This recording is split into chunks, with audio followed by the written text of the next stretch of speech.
Bien, dans la continuité du travail, je vais appeler ma binôme Madame Adèle et que je dois former pour continuer en fait le travail entamé. Et c'est dans cet état d'esprit que nous entamons en fait cette mandature, et d'autant qu'on aura bien sûr nos suppléants et puis des camarades comme Madame Martine Lacot, qui sera en fait des conseillers départementaux en puissance sur le terrain. Parce que moi, je veux mettre en exergue le travail. Et d'ailleurs, dans notre programme, c'était ça aussi, le travail continu. Je n'ai pas fait perdre Mme Borel. Peut-être que Mme Borel a mal géré son départ en politique.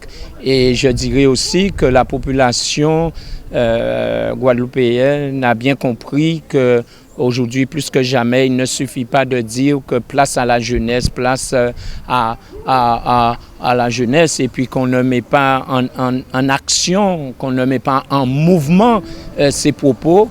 Et je pense que c'est un des facteurs aussi qui a permis que nous ayons gagné.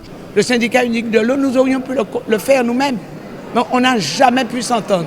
Alors il a fallu qu'une loi pour nous mettre peut-être ensemble. Alors il y avait eu des millions qui avaient annoncé pour l'eau. Vous allez pouvoir rappeler qu'il faut que le séminaire arrive. Je ne dis même pas rappeler.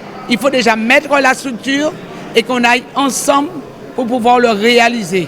Et s'il y a des décisions à prendre, nous allons. Mais ça s'apprend parce que quand vous êtes en politique, c'est un acte fort, c'est un engagement. Et par moment même, je dis, mais j'ai une mission. Parce que j'aime ce que je fais. J'aime ce que je fais, je me suis engagé pour ma commune Le Moule et maintenant je m'engage pour le département. Il fallait entendre raison, on a bataillé bien sûr aux élections départementales pour aujourd'hui se présenter au sein du palais. Mais surtout ce qui était important pour nous, c'est de nous faire entendre. J'ai bien écouté le discours du président qui avait un objectif bien sûr de n'écarter aucun parti et de diriger l'Assemblée dans sa pluralité. Et donc on espère que la population sera gagnante, parce qu'on a vu des personnes à travers cette campagne départementale. On a vu des personnes âgées, des personnes en situation de handicap, isolées. On a vu aussi une jeunesse souvent laissée pour compte. Et donc on espère que quelque part la population sera gagnante sur cette mandature-là. Elle a été accompagnée par Josette Borel l'incertain et j'espère qu'elle sera, toutes les communes de Guadeloupe sans couleur politique seront accompagnées, parce que quelque part derrière effectivement chaque canton, vous avez une population. Et sortir de cette abstention, donc nous n'avons pas le droit de faillir. 400 millions au sortir d'une entrevue au Palais de l'Élysée. Le président Chalus nous a dit qu'il allait avoir 400 millions. Aujourd'hui, c'est l'Arlésienne. On n'a pas vu ces 400 millions. On nous avait demandé de faire un syndicat, d'améliorer la gouvernance de l'eau. Ça a été fait. On a contraint Cap Excellence à rentrer dans un syndicat mixte de l'eau.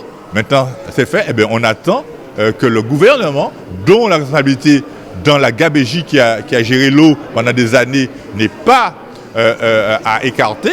Le contrôle sur la Générale des eaux n'a pas été fait par les services de l'État. On ne peut pas dire qu'une multinationale ne puisse pas mettre en place un logiciel de facturation pendant 4 ans et que ça ne fasse pas l'objet d'un contrôle, d'un signalement au niveau de la Chambre régionale des comptes, au niveau des services de l'État.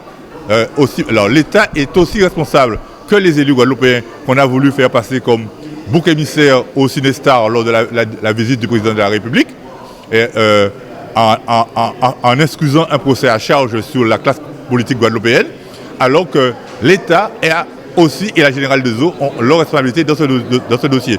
Et la commission parlementaire conduite par la députée, donc Mme Hainaut de la France Insoumise, a bien montré que les responsabilités sont aussi bien au niveau de l'État que des élus locaux et que de la Générale des eaux.